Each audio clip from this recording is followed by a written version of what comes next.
జన్యామ జిల్లా దేవరూపల మండల కేంద్రంలోని బీఆర్ఎస్ పార్టీ కార్యాలయంలో బీఆర్ఎస్ కార్యకర్తలపై అక్రమ కేసులను నిరసిస్తూ మాజీ మంత్రి ఎర్రబెల్లి దయాకర్ రావు మీడియా సమావేశాన్ని నిర్వహించారు. బీఆర్ఎస్ కార్యకర్తలపై అక్రమ కేసులు పెడితే తాట తీస్తానని అన్నారు. వచ్చేది బీఆర్ఎస్ ప్రభుత్వమే, ఏ ఒక్కటి మర్చిపోము, అన్ని వడ్డీతో సహా చెల్లిస్తామని అన్నారు. బీఆర్ఎస్ హయాంలో రైతులు సుభిక్షంగా ఉన్నారని అన్నారు. కాంగ్రెస్ హయాంలో రైతులు అరిగోస పడుతున్నారు, నీళ్లు లేక పంటలు అన్ని ఎండిపోతున్నాయి. రైతులు కేసీఆర్ ని గుండెలో పెట్టుకుని చూసుకుంటున్నారు. కాంగ్రెస్ వచ్చింది, కష్టాలు వచ్చాయి, రాష్ట్రంలో రైతులు అంటున్నారని ఎర్రబెల్లి దయాకర్ రావు అన్నారు.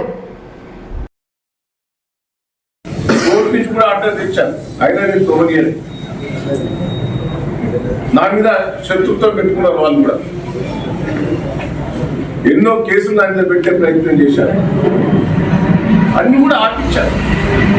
ఇలా ఉష్కంతం పోతే ప్రజలకు ఇబ్బంది అవుతుంది. నేను చెట్టాలు కట్టాను, దేవాలయ నీళ్లు యశవంతపురం వాటి మీద వదిలిపెట్టాను.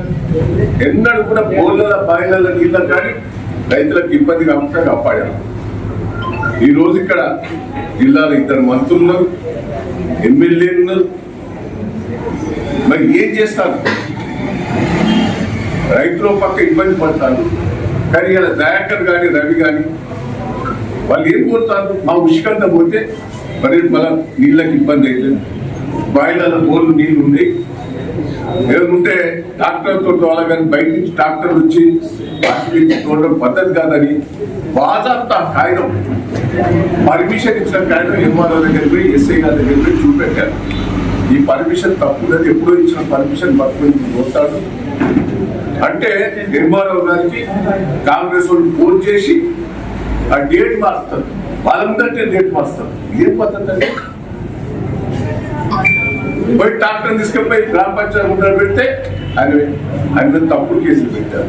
దయాకర్ మీద, రవి మీద. ఎంత అన్యాయం అని చెప్పండి.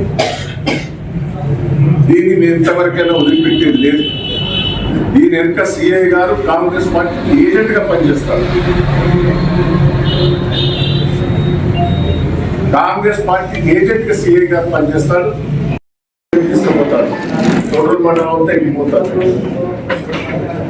అంతా కూడా వీళ్ళ ఆర్గనైజేషన్, వీళ్ళు మొత్తం తోపుల మీదనే ఉండరు. మంత్రులంతా, మంత్రులు కానీ, ఎమ్మెల్యేలు కానీ, ముఖ్యమంత్రి కానీ ఎట్లా సంపాదించాలి, ఇది ఉంటుందో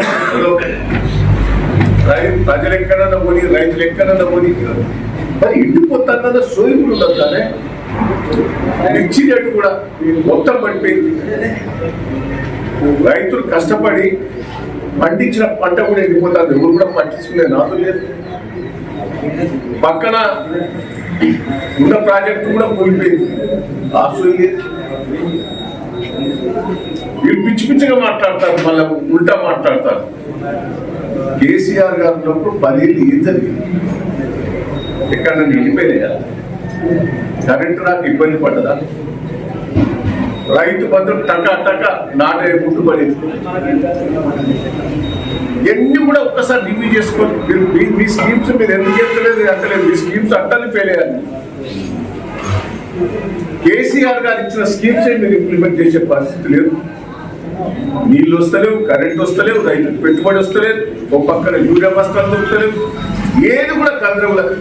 పండించిన పంట కూడా గిట్టుబాటు ధర వస్తలేదండి. మిర్చి రేటు మొత్తం పడిపోయింది. రైతులు ఆత్మహత్యలు చేసుకుంటారు. వీటి మీద మీకు సోయి లేదు. ఈరోజు ఒక కేసు ఏంటండి? దయాకర్ కానీ, రవి కానీ ఏం చేశారు చెప్పండి? ఇక్కడి నుంచి నేను 5 ఏళ్ల నుంచి కాంట్రాక్టర్లో ఉన్న ఈ స్థానిక